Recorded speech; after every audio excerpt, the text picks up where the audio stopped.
I never thought my own family could betray me so completely.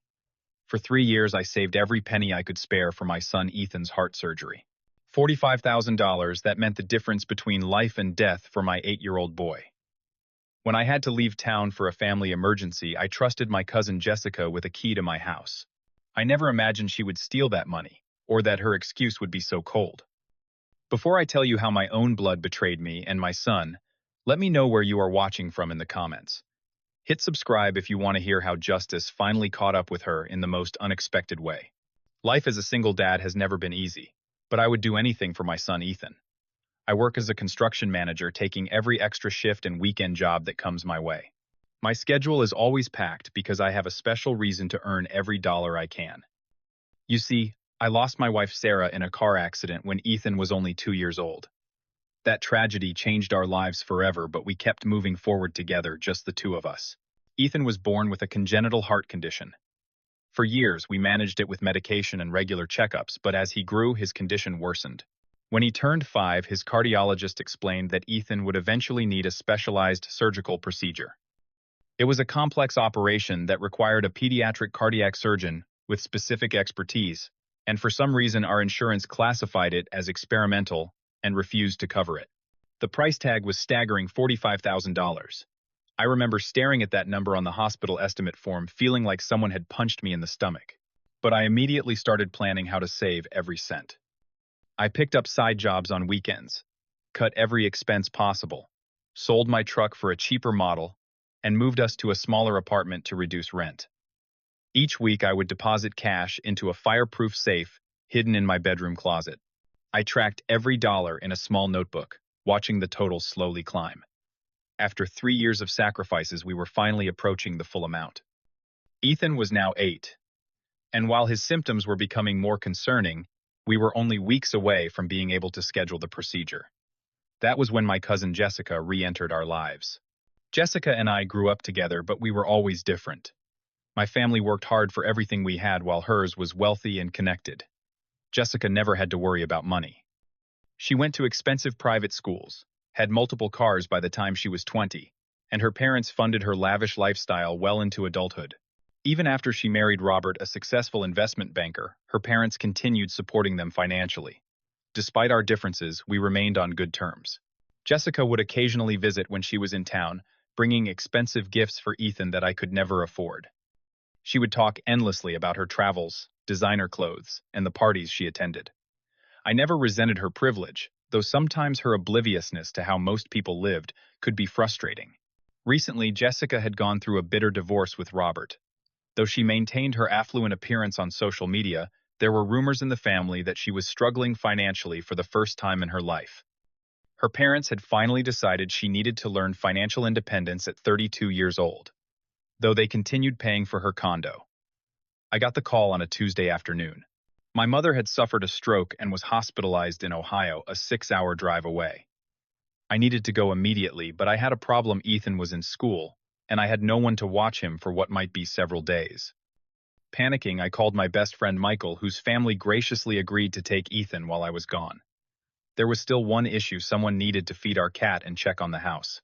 Jessica happened to call that evening to catch up, and when I explained the situation, she immediately offered to help. Despite some reservations, I was grateful and gave her the spare key and alarm code when she came by that evening. The safe was hidden and secured, so I had no concerns about the money. Before leaving town, I called Ethan's surgeon to confirm we were on track for the procedure scheduled in just 3 weeks. I explained that we had almost the full amount saved and would have the final portion by the scheduled date. The surgeon was confident about Ethan's chances for a full recovery once the operation was completed. That call gave me the strength to focus on my mother while I was away. After 3 stressful days, my mother stabilized, and I drove back home, exhausted but relieved. When I arrived, something felt off immediately. The house was too quiet, and there was a faint, lingering scent of Jessica's distinctive perfume. I went to check on the safe hidden behind a false panel in my closet. My hands were shaking as I opened the closet door. The panel was slightly ajar, which made my heart race. I pulled it open completely, spun the combination, and opened the safe. Empty. Completely empty. 3 years of sacrifice, $45,000 in cash, gone. I fell to my knees, struggling to breathe. Near the safe, I spotted something glinting on the carpet, a small diamond earring I recognized as Jessica's. In a daze, I called her repeatedly. No answer. I texted asking her to call me urgently. Nothing. Then I checked her Instagram account and saw it Jessica, posting photos from Paris. The most recent, posted just hours earlier, showed her with shopping bags from luxury boutiques along the Champs-Élysées, captioned, "Retail therapy is the best therapy number, Paris life number, treat yourself." When she finally answered my call 2 days later, her voice was carefree and slightly annoyed at the interruption. "Jessica, the money for Ethan's surgery is gone. Did you take it?" I asked, trying to keep my voice steady. After a pause, she laughed lightly. "Oh, Sam, I was going to tell you. I just borrowed it for a little while. I need this trip after everything I have been through with Robert." Borrowed. Jessica, that is $45,000 for Ethan's heart surgery in 3 weeks. You stole it. Her tone turned cold. "Do not be so dramatic. He will be fine. Kids heal fast. You can just reschedule and save up again. I needed this break for my mental health." As she spoke, I heard her ordering a drink in the background. Before I could respond, she added, "I have to go. We are headed to dinner at this amazing restaurant. Talk later." The call ended, and I stared at my phone in disbelief. My cousin had stolen my son's surgery money and was using it to shop in Paris. And her justification was that kids heal fast. The panic attack hit me hard. I sat on my bedroom floor, hyperventilating, trying to process what had happened. How would I tell Ethan? How could I possibly replace that money in time? The surgery was scheduled for just 20 days away, the result of months on a waiting list for this specific surgeon. As I struggled to pull myself together, I heard Ethan calling me from the living room after returning from school. I forced myself to stand, splash cold water on my face, and go greet my son with a smile he deserved. That night, after he went to bed, I called the surgeon's office and left a message about a possible postponement. The next morning, Dr. Freeman called me personally. "Mr. Adams, delaying this procedure is not advisable," he explained carefully. "Ethan's latest tests show his condition is progressing faster than we anticipated. I strongly recommend we proceed as scheduled." When I explained what happened, there was a long silence on the line. "I am very sorry to hear this," he finally said. "Let me see what options we might have for payment plans, though I must be honest. The hospital typically requires payment before specialized procedures." That same day, I went to the police station to report the theft. The officer who took my report seemed sympathetic but not optimistic. "So this is your cousin, and you gave her access to your home," he clarified. "Yes, but not to the safe. She found it and broke into it." The officer typed slowly. "Unfortunately, since you gave her access to the property, this might be classified as a family matter rather than breaking and entering. And without witnesses or direct evidence beyond the earring." I left the station with a case number but little hope. My next stop was a lawyer's office, where I learned pursuing criminal charges against a family member would be complicated, expensive, and time-consuming, with no guarantee of recovering the money in time for Ethan's surgery. The next few days became a blur of desperate activity. I worked extra shifts, researched emergency loans, and started a GoFundMe campaign. I called every family member who might be able to help, but most could only offer small amounts.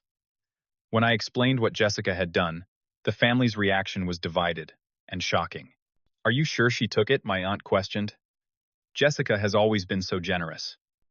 "Well, she has been going through a tough time since the divorce," another cousin suggested. "Maybe she just was not thinking clearly." Their reluctance to believe Jessica capable of such callousness only added to my frustration and isolation. Meanwhile, Jessica's social media continued flooding with Paris photos, champagne at rooftop bars, shopping bags from designer stores, sunset cruises on the Seine. Each image was a knife twist, knowing that Ethan's surgery money was funding this extravagance. As days passed, Ethan began showing more concerning symptoms. He tired easily, his lips occasionally turning slightly blue after minimal exertion. One night, I found him sitting up in bed, breathing rapidly. "It feels funny in my chest, Dad," he whispered. We spent that night in the emergency room, where the doctor confirmed what Dr. Freeman had warned: Ethan's condition was deteriorating. We needed to proceed with the surgery soon. The following weekend, a family gathering was held at my uncle's house. I almost did not attend, but Michael convinced me that isolating myself would not help the situation. There, I encountered Robert Jessica's ex-husband, who approached me privately. I heard about what Jessica did, he said quietly. I am not surprised. Did you know she was fired from her accounting job 6 months before our divorce? There were irregularities in the company accounts she managed. This was news to me. Jessica had told everyone she quit to focus on her wellness business. Robert continued. She has a pattern of borrowing money without permission. She did it to me, her parents, even her best friend Ashley, always with the intention of paying it back eventually. But somehow that never happened. He offered to share financial records from their marriage that documented Jessica's misconduct, which could help build my case. Before leaving, he gave me his attorney's contact information. Her parents enabled this behavior for years, Robert added. They always bailed her out. That is why she thinks there are no consequences. Armed with this new information, I began meticulously documenting everything. I recorded dates, conversations, and gathered evidence while balancing increased work hours and Ethan's deteriorating health. I reached out to Jessica's wealthy parents, hoping they would understand the seriousness of the situation. Their response was disappointing but revealing. We know Jessica can be impulsive, her father said stiffly. But publicly accusing her of theft will only damage the family reputation. We can discuss this privately when she returns. It became clear they valued appearances over justice or Ethan's health. Their primary concern was avoiding scandal, not making things right. The breakthrough came unexpectedly. Jessica's best friend, Ashley, called me late one night, her voice tentative. I have been seeing Jessica's Paris posts, she began, and something did not feel right. She told me she won some money in Atlantic City, but then yesterday she got drunk at this bar and admitted to me over video chat that she took your son's surgery money. She was laughing about it, Samuel. I recorded the call because I could not believe what I was hearing. Ashley sounded on the verge of tears. I have known Jessica since college, but I cannot stand by while a child suffers. She said you can just get a loan and that it is not a big deal. I will send you the recording. That video became the cornerstone of the case we were building. With Ashley's help, we arranged another call where Jessica unknowingly confirmed details about taking the money. My lawyer assured me we now had enough evidence for both criminal charges and a civil lawsuit. 10 days after the theft, Jessica returned from Paris, still posting carefree photos while completely ignoring my situation. She did not return my calls or respond to formal demands from my lawyer for the money's return. Meanwhile, I was working with police to file formal charges now that we had substantial evidence. The situation took a dramatic turn when Ethan collapsed at school and was rushed to the hospital. The doctors confirmed what we feared: his heart was struggling, and time was running out. We could not wait the additional months it would take to save up again. A local news reporter who was friends with Michael heard about our story and asked if she could cover it. Desperate for any help, I agreed. The next evening, the segment aired Local Father's Savings for Son's Heart Surgery Stolen by Family Member. The community response was immediate and overwhelming. Donations began pouring in through the GoFundMe page, though we were still far from our goal.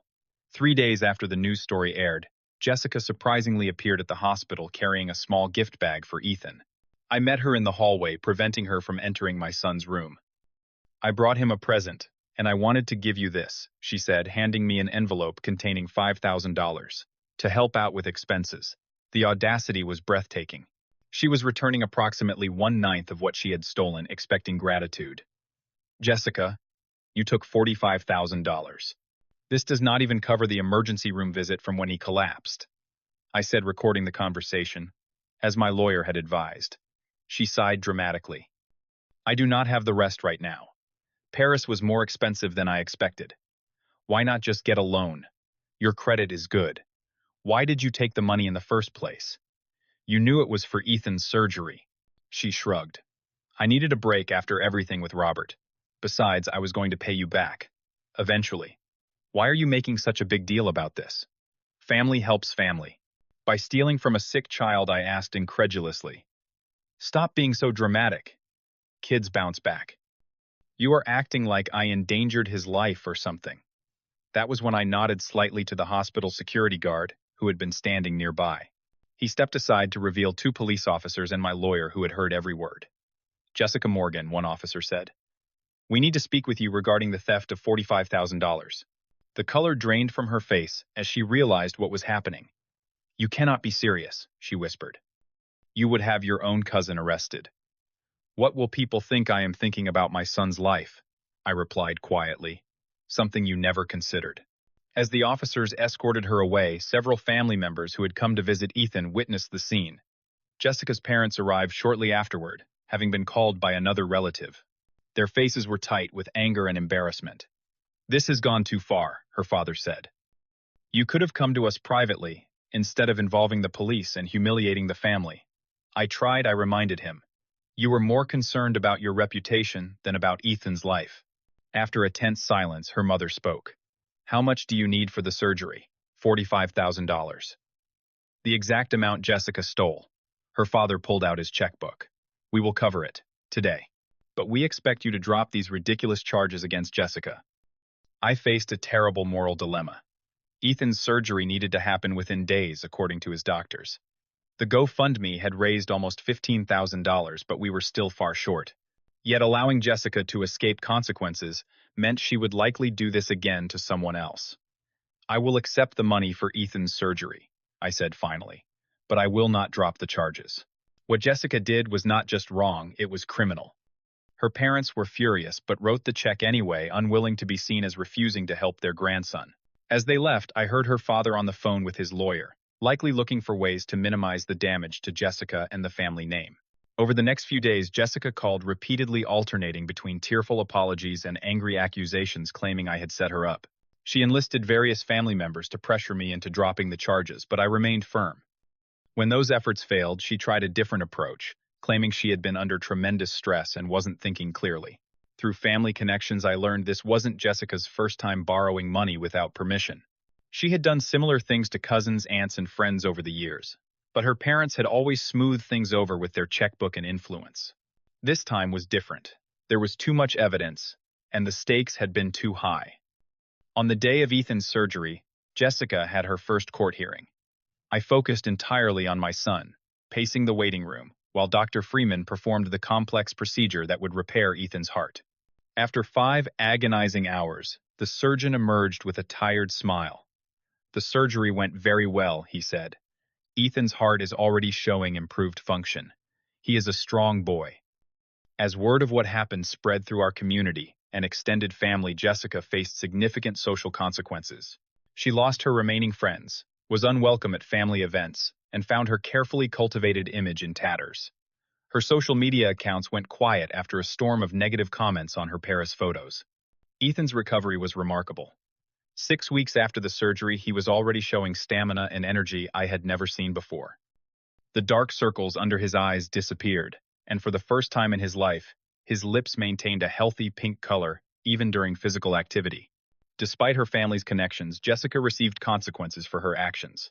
The judge sentenced her to 2 years of probation, mandatory restitution of the full amount her parents had paid, plus an additional $10,000 in punitive damages and 500 hours of community service. It was less than she deserved, but more than she had ever faced before. I had mixed feelings about the outcome. On one hand, I was grateful that Ethan had received his surgery and was thriving. On the other, the justice felt incomplete. Jessica's parents had essentially bought her a reduced sentence, though the judge had refused to dismiss the case entirely. Still, I chose to focus on gratitude rather than resentment. An unexpected positive came from this ordeal. Our community rallied around us in ways I never imagined. Neighbors organized meal trains during Ethan's recovery. My employer granted me flexible hours to accommodate hospital visits. Even strangers who had seen the news story sent cards and small gifts for Ethan. This outpouring of support restored my faith in humanity, even as my faith in family had been shaken. Inspired by the kindness we received, I started a support group for single parents navigating medical challenges with their children. It began small, meeting in the hospital cafeteria once a month, but grew steadily. Helping others facing similar struggles gave purpose to our painful experience. 3 months after the surgery, Jessica sent a formal letter of apology, clearly written with her lawyer's guidance. It was full of appropriate phrases, but lacking genuine remorse. She requested that I allow her to visit Ethan. I declined politely but firmly. Some bridges cannot be rebuilt, at least not quickly. As the months passed, I learned an important distinction. Forgiveness and reconciliation are not the same thing. I could release my anger toward Jessica without allowing her back into our lives. This boundary was essential for our healing and protection. 1 year after the surgery, we celebrated Ethan's 9th birthday with a special event, his first soccer game.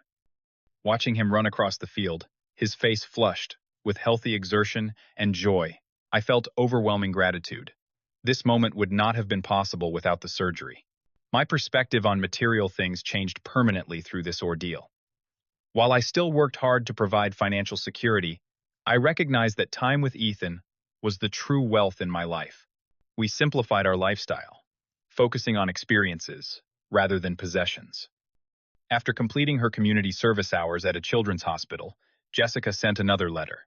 This one was different, written in her own words, without legal polish. She described working with sick children, and for the first time, understanding the fear and desperation parents feel when their child's health is at risk. While I remained cautious, I detected what seemed like genuine reflection. I never truly understood what was at stake, she wrote. I was so focused on my own desires that I could not see how my actions affected others. Nothing can excuse what I did, but I want you to know that I am trying to become a better person. Those children taught me what really matters. I did not respond immediately, unsure if this apparent growth was genuine or another manipulation. Time would tell if Jessica's character had truly changed, or if this was simply another performance. Through this painful journey, I discovered strength I did not know I possessed. The determination to fight for my son, to pursue justice despite family pressure, and to rebuild our lives afterward required courage I had not realized I had. If there is one lesson I learned from this experience, it is that character reveals itself in crisis. When faced with difficult choices, some people choose convenience over conscience. But those moments also offer the opportunity to define who we are by the values we uphold, even when it costs us something. Has someone you trusted ever betrayed you when you needed them most? Share your story in the comments. Do not forget to like and subscribe for more real-life stories about standing up for what is right, even when it is difficult. Thank you for joining me today. And remember, true family is defined by actions, not just blood.